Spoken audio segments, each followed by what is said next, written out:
माता की वंदे वंदे वंदे। आप बैठिए, मैं बुलाऊंगा। भारतीय जनता पार्टी के जिला के अध्यक्ष श्री राम बिहारी चौरसिया जी, पूर्व सांसद और संसद में हम दोनों लंबे समय तक सांसद रहे श्री रामकृष्ण कुशमारिया जी, लोकप्रिय विधायक और भारतीय जनता पार्टी के विधानसभा पवई से लोकप्रिय प्रत्याशी श्री प्रहलाद लोधी जी, प्रदेश कार्य समिति के सदस्य श्री जयप्रकाश चतुर्वेदी जी,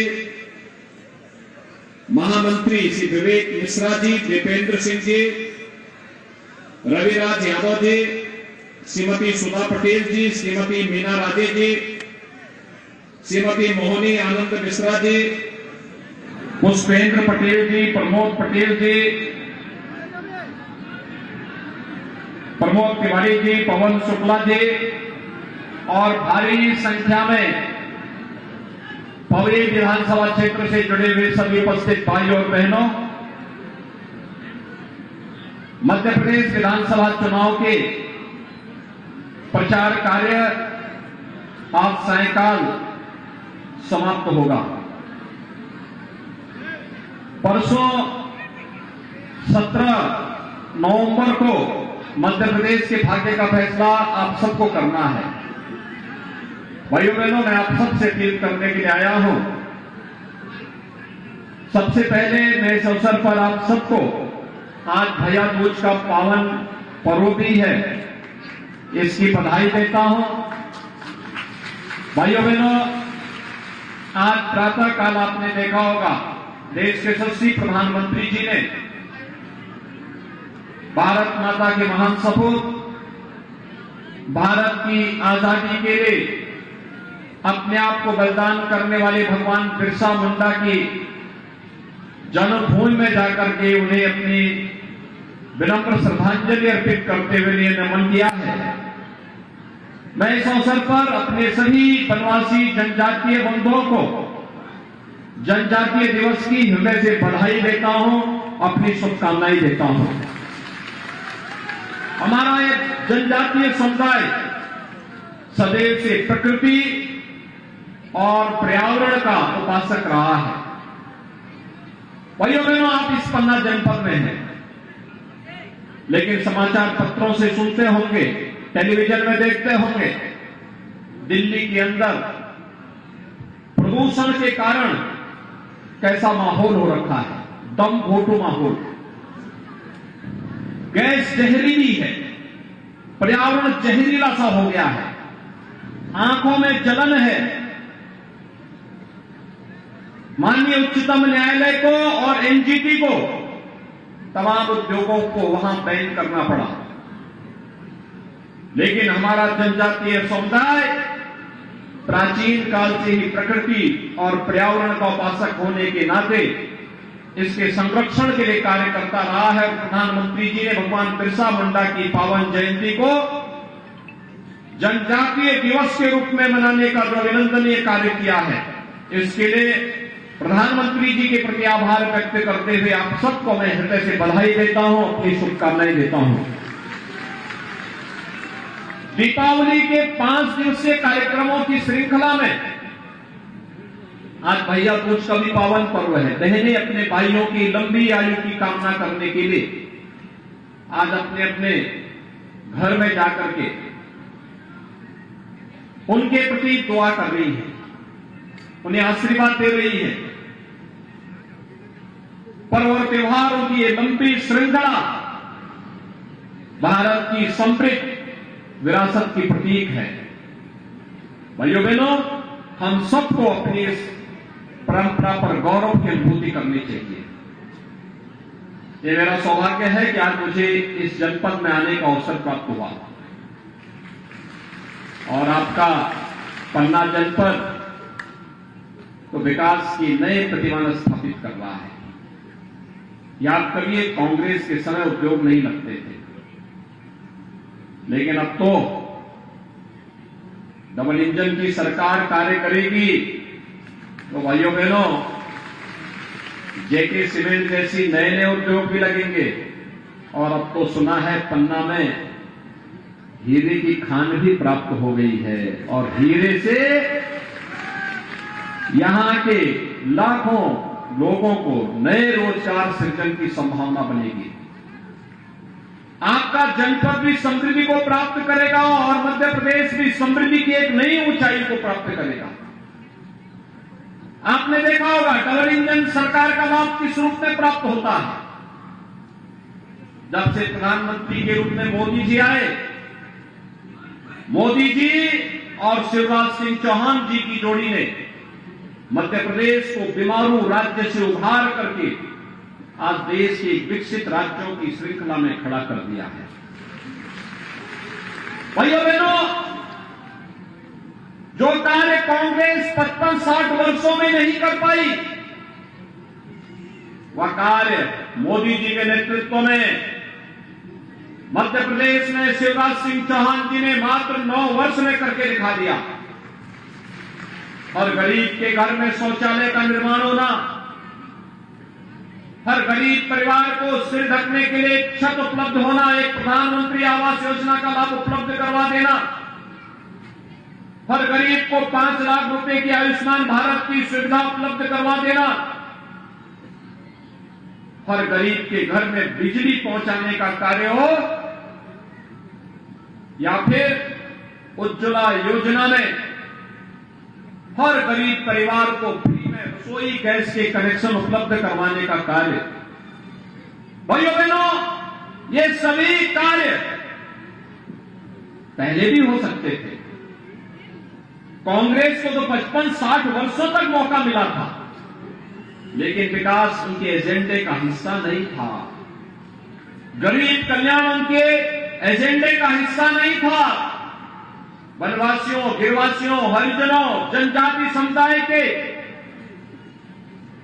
का उत्थान हो, उनका कल्याण हो, वे भी सुख और समृद्धि के मार्ग पर आगे बढ़ सके, ये कांग्रेस के एजेंडे का हिस्सा नहीं था। कांग्रेस को जाति के नाम पर बांटती थी, समाज के सामाजिक ताने बाने को छिन्न भिन्न करती थी, वोट बैंक की राजनीति करती थी, और जब सरकार से देने की बात आती थी तो इनके नेता कहते थे कि देश के संसाधनों पर पहला अधिकार तो मुसलमानों का है। यही तो कहते थे इनके लोग, तो यही कहते थे। वो ये नहीं कहते थे कि देश के संसाधनों पर पहला अधिकार गरीबों का है, अन्नदाता किसानों का है, नौजवानों का है, हमारी बहनें और माताओं का है। ये बात कांग्रेस के नेता कभी नहीं कहते थे, क्योंकि विकास उनके एजेंडे का हिस्सा नहीं था। भाइयों बहनों, मोदी जी 2014 में प्रधानमंत्री बने, उन्होंने नारा एक ही दिया, उन्होंने कहा था कि मेरी सरकार देश के गांवों के लिए, गरीब के लिए, किसान के लिए, नौजवान के लिए, दलित के लिए, वंचित के लिए, जनजाति के लिए, समाज के सभी तबकों के लिए, महिलाओं के लिए, सबके लिए कार्य करेगी। और इसके लिए उन्होंने नारा दिया, सबका साथ सबका विकास। भाइयों बहनों, सबका साथ सबका विकास का ये नारा समग्रता को लेकर के चलता है, और ये राम राज्य की आधारशिला यही है, यही राम राज्य है। को भेदभाव किसी के साथ नहीं, विकास सबका, लेकिन तुष्टीकरण किसी का नहीं, किसी का नहीं। और इस पर चल रही केंद्र की सरकार प्रधानमंत्री मोदी जी के नेतृत्व में वैश्विक स्तर पर भारत का सम्मान बढ़ा रही है। भारत के नौजवानों के सामने दुनिया के पास जाते हैं, आज पहचान का संकट नहीं है, भारत की सीमाएं सुरक्षित है। अब दुश्मन देश भी भारत की तरफ टेढ़ी निगाहों से नहीं देख सकता। सबको मालूम है कि टेढ़ी निगाहों से जब दिखाई देखेंगे तो उनकी आंखें निकालने में भी बहुत देर नहीं लगेगी। भाइयों बहनों, एक रहे हैं मोदी जी के नेतृत्व में, और केंद्र की योजनाओं को और राज्य के साथ जोड़ करके उसका लाभ मध्य प्रदेश के प्रत्येक नागरिक को मिल सके, यह कार्य श्री शिवराज सिंह चौहान जी के नेतृत्व में भारतीय जनता पार्टी ने प्रभावी ढंग से मध्य प्रदेश के अंदर करके दिखा दिया। भाइयों बहनों, कार्य करने का एक जज्बा होता है। आप याद करिए, कांग्रेस के समय यह मध्य प्रदेश बीमारू राज्य था, लेकिन आज विकसित हो चुका है। बीमारूपन से दूर होकर, इसको दूर करके विकसित राज्य के रूप में मध्य प्रदेश को एक स्थान दिला दिया गया।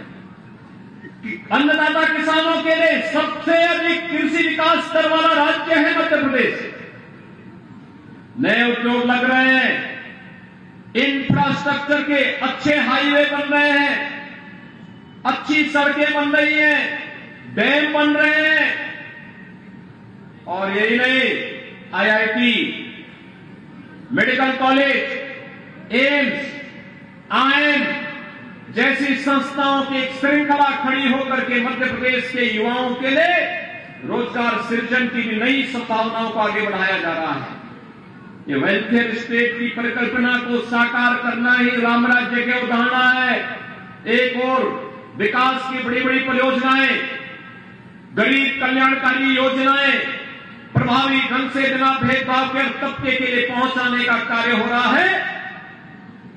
दूसरी ओर सुरक्षा का एक बेहतर वातावरण। कांग्रेस के समय में पर्व और त्योहार नहीं मना पाते थे, कर्फ्यू लग जाता था। कोई होली, दीपावली कुछ भी आई, पता लगा कर्फ्यू। हमारे लिए पर्व और त्योहार उनके समय में भय और दहशत के माहौल के जैसे बन गए थे, लेकिन आज कर्फ्यू नहीं लगता है। आज तो शानदार तरीके से उत्साह के साथ अपने पर्व और त्योहारों को आयोजित करके एक दूसरे को बधाई देते हैं। उत्साह और अमन के साथ पर्व और त्योहारों में पूरा समाज एकजुट होकर के इन आयोजनों में शामिल होता है। सरकार बदलने से, अच्छे नेतृत्व आने से कितना परिवर्तन हो सकता है, ये भारतीय जनता पार्टी की डबल इंजन सरकार ने मध्य प्रदेश के अंदर करके दिखाई है। और इसलिए भाइयों बहनों, आज मैं आपके पास आया हूं कि आपकी आस्था को सम्मान भी भारतीय जनता पार्टी की डबल इंजन सरकार ही देगी। आप आइए देखिए, मोदी जी के आने के बाद काशी में काशी विश्वनाथ धाम बन रहा है, बन चुका है। पहले 5 लोग एक साथ बाबा का दर्शन करने नहीं जा पाते थे। आज भाइयों बहनों 50,000 लोग भी एकजुट होकर के चले जाए, तब भी जगह की कमी नहीं होगी। ये परिवर्तन है। केदारपुरी कांग्रेस के समय पूरी तरह तबाह हो गई थी, प्राकृतिक आपदा की चपेट में आ गई थी। आज भगवान केदारनाथ का दर्शन करने के लिए उत्तराखंड में आप जाएंगे, केदारपुरी का पुनरुद्धार का काम प्रधानमंत्री मोदी जी ने वहां करवा दिया। महाकाल में महालोक का दर्शन होता है, और 500 वर्षों का इंतजार समाप्त करके अयोध्या में से राम जन्मभूमि में भव्य राम मंदिर का निर्माण कर क्या ये काम कांग्रेस कर पाती? क्या कांग्रेस सुरक्षा दे पाती? क्या कांग्रेस राम मंदिर का निर्माण कर पाती? क्या कांग्रेस बाबा विश्वनाथ धाम का निर्माण कर पाती? और क्या कांग्रेस भाइयों बहनों महाकाल के महालोक की अनुभूति कांग्रेस करा पाती? क्या जब कांग्रेस न गरीबों का कल्याण कर सकती है, न विकास का कार्य ही ला सकती है, न आपकी आस्था का सम्मान ही कर सकती है, तो फिर कांग्रेस जैसे बोझ को ढोने का मतलब ही क्या है? कोई मतलब है क्या? और इसलिए गलती कभी मत करना। भाइयों बहनों, मैं आपका अभिनंदन करता हूं। आपने श्री प्रताप मोदी जी के समर्थन में इतनी भारी संख्या में एकत्र हुए हैं। एक विधायक के रूप में मैंने अपनी जिम्मेदारियों का निर्वहन करना प्रारंभ किया, लेकिन पहले कांग्रेस की सरकार ने उनके पीछे पड़ करके उनको पूरी तरह क्रैश करने का प्रयास किया, लेकिन उनकी हिम्मत के सामने कांग्रेस की हिम्मत जवाब दे गई। उनके सदस्यता समाप्त करने का कुत्सित प्रयास किया। मैं धन्यवाद दूंगा न्यायपालिका को कि उन्होंने प्रहलाद लोधी की सदस्यता को फिर से बहाल करने और उसको स्टे करने का काम किया।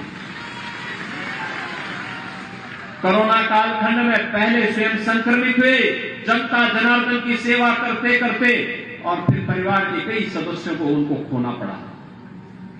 पैर एक बार नहीं, जनता की सेवा करते करते एक बार नहीं 5 बार पैर अपना गंवा चुके। भाइयों बहनों, मैं तो आप सबसे अपील करने के लिए आया हूं। जब मुझे बताया गया कि प्रहलाद लोधी के साथ ऐसी ऐसी घटना घटित हुई तो मैंने विशेष रूप से अनुरोध किया। मैंने कहा पवई में जरूर जाऊंगा स्वयं अपील करने के लिए। और भाइयों बहनों, आज मैं स्वयं आपसे अपील करने के लिए आया हूं। आप में से हर व्यक्ति, आज सायकाल प्रचार बंद होगा, आप में से हर व्यक्ति को प्रहलाद लोधी बनना पड़ेगा।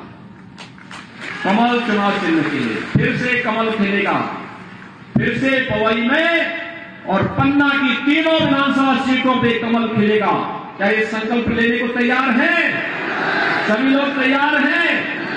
प्रहलाद लोधी जी को आप आश्वस्त करिए कि वे चुनाव तक भले ही कार्यकर्ताओं के बीच में एक बार पैर का उपचार पूरा करने, फिर जनता के बीच में दौड़ करके जनता की सेवा ही उनको करनी है, इसमें कोई संदेह नहीं है। सब लोग सहमत है ना? तो भाइयों बहनों, मेरे साथ बोलेंगे भारत माता की, भारत माता की जय श्री राम, जय जय